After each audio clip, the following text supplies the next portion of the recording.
Hey everybody, Florentine Yu-Gi-Oh here, and I just got back from locals tonight, and I really just wanted to kind of mellow out, maybe just do something more calming, and tell you guys a little bit of a short story.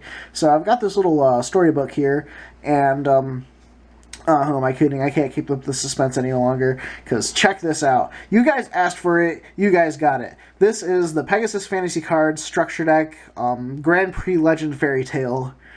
Based on Leon Schroeder's deck from the anime. So, as you can see, it's unlike any other structure deck Pegasus Fantasy Cards has made, because it has the whole book aesthetic for the box. And it's also got the deck list on the back here, or should I say the table of contents, what the structure deck includes, as well as Pegasus Fantasy Cards 2016. And so, with all that, we're going to crack this baby open and take a look at what the deck has to offer. I'm not too familiar with Siegfried von Schroeder's deck, or not Siegfried, but Leon's. Sorry, that's how well I remember him. That Siegfried. That's how well I remember Leon. With that, I did do a couple takes of this video, so I do know what most of the deck does now, but I will explain to any people who may not know what this deck is capable of. So I'll be explaining all the effects, and so yeah, let's get into it. As you can see, the deck comes in this box here, with the book kind of looking box. Comes in this cardboard container, and then you just pop them out like that, and then take the sleeve off. And here is your 42 card deck. So first up we have Iron Knight, and this card simply states, if there's a face-up Iron Hans on the field, it loses 1,000 attack. Not the greatest card, but I like the artwork, and it kind of looks like a reverse version of Doom Caliber Knight, which is pretty cool. So yeah, 2 Iron Knight. Then we have 2 Iron Hans.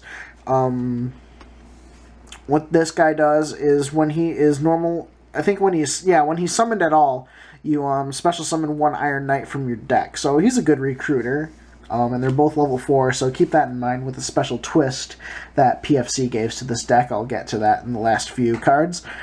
Looks like our secret rare is a Forest Wolf. This card's not that good, but I really like the concept they tried to go for and the effect. There's actually 2 of these. One is secret and one is common. If this card destroys an opponent's monster by battle, equip that monster to this card. When this card is destroyed, special summon all monsters equipped to this card by this effect to their owner's side of the field. So, as I can kind of see what they were trying to do, but I think it'd be great if the monsters he destroys get equipped immediately instead of being going to the graveyard. But I think the way that the game mechanic works is that he attacks, the monster dies, goes to the graveyard, then you equip him from the graveyard. So any floating effects are going to activate regardless. And then when this thing dies, it gets all the monsters back. So Forest Wolf, not a great card, but I do like the concept is that he's actually eating the monsters that he battles. So there's that. And the Big Bad Wolf is cool. To complement the Big Bad Wolf, we have 2 Little Red Riding Hood. When this card's destroyed by battle and sent to the graveyard, you get to special summon a level 4 lower warrior from your deck. So it's good recruiting for Iron Hans, here, and then Iron Hans then special summons the Iron Knight. And also, there's another target in here in the form of Forest Hunter. When this card is normal or special summon, you can select 1 face-up beast or beast warrior type monster on the field and banish it. Why can't we have this in real life, Konami? This would kind of not be bad against Zodiac.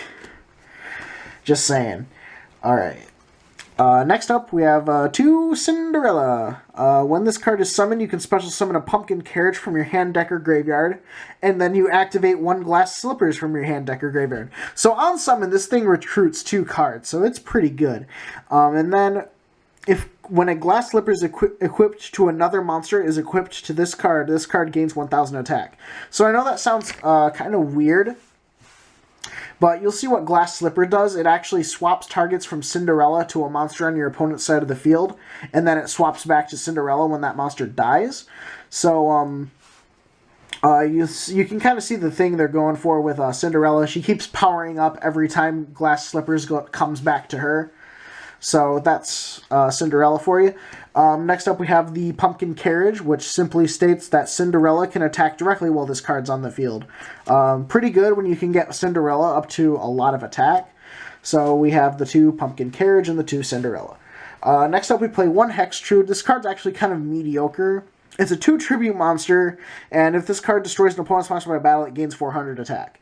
So it's a 2 tribute monster in an era where things like Dark Magician of Chaos and Blue Eyes White Dragon existed. It has to kill. It starts out at 26, so it has to kill a monster before it even gets up to the attack of a Blue Eyes. Kind of a mediocre effect for a 2 tribute monster. But anyway, 1 Hextrude. Then we have Thorn Princess, which is this artwork kind of looks like darts here. It cannot be normal summoned or set. It can only be special summoned by the effect of 100-Year Awakening. And when this card is special summoned, you get to permanently change a heart a monster your opponent controls. So it requires actually 2 cards to summon. It requires Curse of Thorns on the field, and then you activate 100-Year Awakening while Curse of Thorns is on the field to special summon the Thorn Princess. It's a 2-card. Well, because it special summons it. I think 100-Year Awakening can special summon this from anywhere. So it's 2 cards to get this out, and the effect can be worth it if you get it out. So Thorn Princess, you're all right. Also because you look like darts. Then we have Tom Thumb, which is the only vanilla in the deck. It's a warrior, so it's recruitable with Little Red Riding Hood. And he's no bigger than his father's thumb. His adventures include being swallowed by a cow, tangling with giants, and becoming the favorite of King Arthur. So that's Tom Thumb. He does have another, he does have a combo in this deck. And, well, when you use Tom Thumb with another card, you get Globberman, which he can only be summoned with the effect of Giant's Training, and Giant's Training is a spell that simply states you tribute Tom Thumb from your side of the field to special summon this from anywhere. Pretty cool that it comes from the hand, deck, or graveyard, but it has no effect of its own, and it's a 2600 attack, and it's kind of okay stats for a level 8. But anyway, another kind of mediocre-ish boss monster, the Globberman. Next up we have the 7 Kid Goats. When this card is summoned, you can destroy a face-up beast monster your opponent controls and inflict damage to your opponent equal to the attack of the destroyed monster. Really only useful in certain decks. I think it can do damage against Yugi's deck because he does play things like Gazelle and Baphomet. But other than that, I don't really think there are any other Orica structure decks that are based around Beast that Pegasus Fantasy Cards has made. But anyway, 1 7 Kid. And then we have the last monster in the main deck, the Gilf the Phantom Bird. When this card is summoned, you can target a spell or trap your opponent controls, destroy it. It's a weaker, normal summonable Dragon Spirit of White. So yeah, I kind of compare this card to Dragon Spirit of White because when it's summoned, it pops up back row. It's not bad. It's really I think it's the only spell and trap removal that Leon has in this deck. He did play MST in the anime, but Pegasus Fantasy Cards, there wasn't enough room to include it in this deck. But at least we have back row removal with Gilf the Phantom Bird, and that's all the monsters in the main deck. Now for the spells, it plays 3 Gingerbread House. This is a continuous spell where during each of your opponent's standby phases, you can pick a face-up monster on their side of the field, and it gains 600 attack. And then if the selected monster's attack gets increased to 2500 or higher as a result, the monster is destroyed, and then you gain 500 life points. So the ideal play is that you use this on a monster that already has 2500 or more attack, or will become 2500 or more attack with the first activation of this card. However, you can't activate multiple copies and target the same monster to give it 1800 attack for all 3. So it can kill things faster that way. So yeah, 3 Gingerbread House. Then we have 3 Spinning Wheel Spindle. Rumpelstiltskin would be proud. You destroy a monster your opponent controls. Then after 3 of your turns have passed since this card was activated, you special summon the monster to your opponent's side of the field that was destroyed by this effect. Nice that it's 1-for-1 destruction with no cost. But the monster does come back. So I guess the ideal strategy with this card is that you can finish off you kill a good monster of your opponents, and then you're able to finish them off before the 3 turns have passed, just to buy you some time to before the monster comes back. So yeah, 3 Spinning Wheel Spindle. Next up we have 2 Curse of Thorns. This is a continuous spell. You select 1 monster in your opponent's graveyard when this card is activated and negate its effects. So it's kind of like a mini Necro Valley for 1 monster. And when the monster targeted is removed from the graveyard, this card gets destroyed. But you kind of want this to be on the field for the 100-Year Awakening to summon Thorn Princess. But anyway, 2 Curse of Thorns. Then we have 2 Iron Cage. This card is like a weaker Spinning Wheel Spindle. When it's activated, you select a monster on the field and destroy it. Then during your opponent's next... Oh, it's during your own standby phase, sorry. Special summon that monster to its owner's side of the field and destroy this card. Now, you can destroy a monster on either side of the field, I guess, to keep it from dying from something else because it comes back on your next standby phase.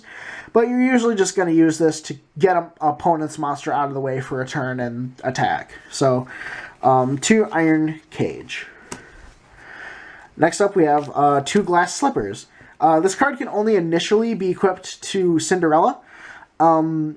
If the equipped monster inflicts battle damage to your opponent, this card is then equipped to a monster your opponent controls. So when Cinderella does damage, usually you're going to have Pumpkin Carriage, so it's going to do damage.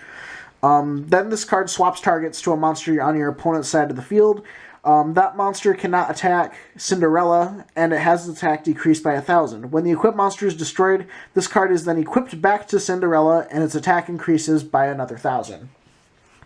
So, when you're swapping back and forth, Cinderella is going to gain a lot of attack, because she gets 1,000 from this when it gets swapped back, but she also gets 1,000 for her own effect when it gets swapped back. So she's gaining 2,000 attack a turn, which is nutso. At least I think that's how it works, because both this and Cinderella say when Glass Slippers comes back to her, she gains 1,000 attack. So we got 2 Glass Slippers.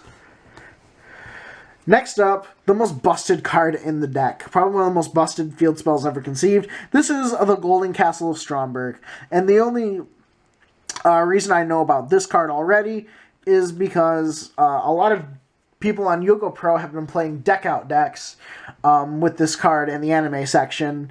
But it has a pretty big effect, so we'll go through it one by one. During each of your standby phases, send half of your deck to the graveyard if you cannot destroy this card. That's a pretty big cost, so this better have some good effects. Once per turn during your main phase, you can select and special summon 1 level 4 or lower monster from your deck. Okay, so it's a free special summon at each turn. You cannot normal summon monsters, though, okay. I guess to make up for the fact that you get a free monster from your deck every turn. All monsters special summoned by this effect, and all monsters your opponent controls must battle Fable. Okay. That's interesting. When an opponent's monster declares an attack, destroy the attacking monster at the start of the damage step and inflict damage to your opponent equal to half that monster's attack. Okay, that's nuts. Because the effect before that said all monsters on the field have to battle if able. So when your opponent's monsters have to attack, they're just gonna get blown up by Golden Castle and take damage. So that's really good. This card cannot be destroyed by the effects of spells, traps, and effect monsters. That's also insane. Because again, it's just really hard to get around. Destruction is really the only way to get rid of things in character duels. At least in old school character duels. Then we have. I'm gonna zoom in for this last clause here. If my camera will focus. I said if my camera will focus. It focuses very slowly. Your opponent must pay this card's maintenance cost. So this is obviously an effect that got hacked into the Golden Castle Stromberg card when Siegfried tampered with Kybercorp, because we don't know what all of the original effects of the card were, but we can assume that making it indestructible and making your opponent have to pay the cost were effects that Siegfried added to the card to try and ensure Leon's victory against Yugi. But this card is just insane. I know I've said insane a lot about this card, but that's really what it is. Next up, we have the aforementioned Giant's Training. Tribute Tom Thumb, special summon Globberman from your hand, deck, or graveyard. Gold Moon Coin is a really interesting card, and a card I can see being really trolly in certain decks. You add all of the cards in your hand to your opponent's hand, then draw the same number of cards you gave to your opponent. That's really interesting. You could just give your opponent a trash hand of like 3 or 4 cards and then draw 3 cards. Again, you have to have the right hand to give to your opponent, but you're playing Fairy Tales, and a lot of this stuff has to be like for specific combos with other cards.